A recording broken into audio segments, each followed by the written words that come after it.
espectadores nos indigna y nos duele. Sin embargo, hay toda una historia detrás, una historia, una vida de violencia, no solamente entre el hombre y la mujer, también los niños, los Claro, hijos, el entorno de sí, toda esa familia que va también quedando con secuelas. También los familiares deben someterse a algún tratamiento psiquiátrico, psicológico. ¿Cuáles son las secuelas claro, que quedan? claro. Lo que pasa es que pueden quedar secuelas graves como síntomas de lo que nosotros llamamos estrés postraumático, trastorno de ansiedad, problemas de adicciones. Pero para mí el problema principal es evitar la muerte. Y cuando era evitable, un caso famoso del Oviedo, ya se separaron y la señora venía con los hijos en su moto después de una jornada de trabajo, le espera el ex marido, están en proceso de divorcio, tenía como 20 denuncias sin mentirte en el juzgado y otras 10 en la comisaría.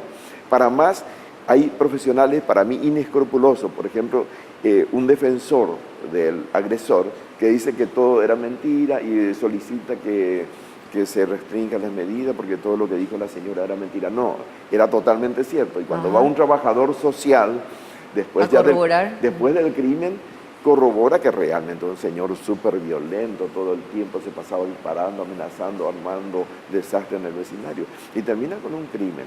Le mata bueno, el arma no recuerdo, pero le mata a su a su esposa, de la cual estaba separada, delante de sus 2 hijos menores. Doctor, se habla de una necesidad de evitar la muerte, de accionar antes de que ocurra el Claro. homicidio, ¿verdad? De cuidarnos entre todos, entre todas.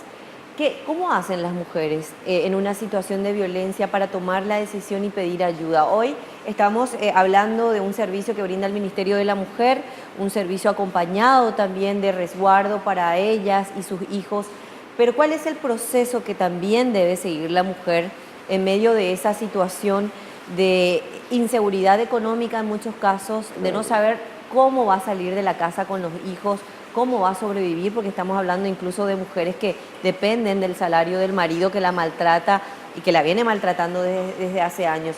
¿Cuál es el procedimiento y el proceso que deben seguir las mujeres que son víctimas de violencia para tomar la decisión y salir de la casa o pedir ayuda?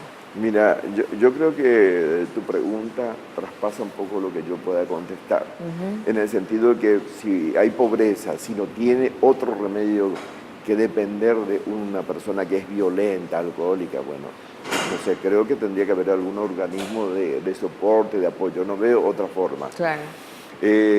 Pero, y otra cosa, la gran mayoría de las mujeres que son víctimas de violencia y de amenaza y que tienen riesgo de muerte no denuncian, o van a denunciar y después retiran, y todo ese tipo de cosas que está muy ¿Qué difundido. pasa? ¿Qué pasa? Pero por otro lado, en los casos donde hubieron denuncias, tampoco se evitó, y eso es lo que a mí me preocupa y me indigna. Claro. Y me ha indignado y he visto, yo he evaluado los casos y no se ha podido hacer nada. Y eso me parece preocupante, cuando ya está todo dado. Gente, por ejemplo, que, ¿verdad? En el caso de este que contaba del Shopping Mariscal López, en ese momento se consultó con un servicio de salud mental y en la historia clínica que yo revisé, 2 años antes, el esposo decía, no era el esposo, era la pareja, el novio nomás. El novio decía, si ella me deja, yo la mato. 2 años antes. Y había registro de eso. Hay registro. ¿Pero qué hace? De eso yo he visto muchísimos casos y he denunciado, o sea, he hecho el informe correspondiente, pero ¿qué se hace? Por eso yo hablo de que tendría que haber una ley de un tratamiento psiquiátrico obligatorio, porque con una pequeña dosis de una medicación antipsicótica uno puede reducir bastante los celos y la persona que al final es un enfermo puede estar mucho mejor, estar tranquilo y no sentir esos celos enfermizos. Más que nada. ¿Cuáles son los síntomas, doctor, ya por último, a tener en cuenta en los casos de las mujeres que están ya con algún tipo de dudas del comportamiento de sus parejas, sean esposos, novios? ¿Los celos cómo empiezan a manifestarse? Y los celos, la persona celosa empieza enseguida, al empezar la relación ya se vuelve celoso y lo que uno puede ver es increíble. El celoso enfermo cela de todo. Por ejemplo, si está en una cena social, cree que su esposa puede rozar o su pareja la pierna con el otro, o se está comunicando, o se están haciendo señas, cualquier sonrisa que le brinda al otro, cualquier intercambio de palabras, no, ya le miras demasiado, ese tipo de cosas. Eso es, creo que es muy fácil de darse cuenta. Pero hay cosas también mucho más graves que va a parecer increíble. Por ejemplo, que vi un caso recientemente donde creía que su esposa tenía relaciones con el perro. Era celoso de todo el mundo y también del perro. Porque, ¿Con el perro? Sí. Y denuncia y todo lo demás y no pasa nada. Y por otro lado, la persona que es demasiado aprensiva, que se pegotea demasiado, que la asfixia y que llora, implora y parece depresivo, que no tolera la separación ni un instante, pero que se puede volver muy violento en los momentos de separación.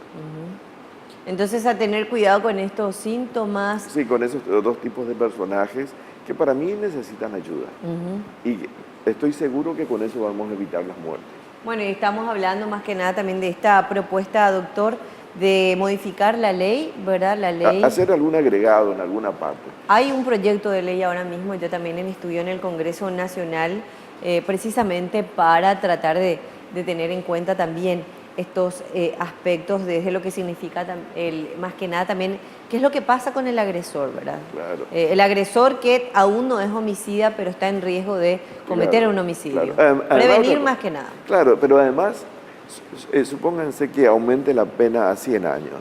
Tampoco va a prevenir, porque al paranoico no le interesa eso. Exacto. Que haya otro tipo de delito que catalogue el homicidio contra la mujer y que tenga mayor pena, eso no va a prevenir, de ninguna manera. Bien, doctor, un gusto tenerlo nuevamente aquí en Mesa de Trabajo y nosotros adelantamos ya nuestro tema del próximo martes, lo comprometemos ya a que conversemos sobre trastornos de ansiedad.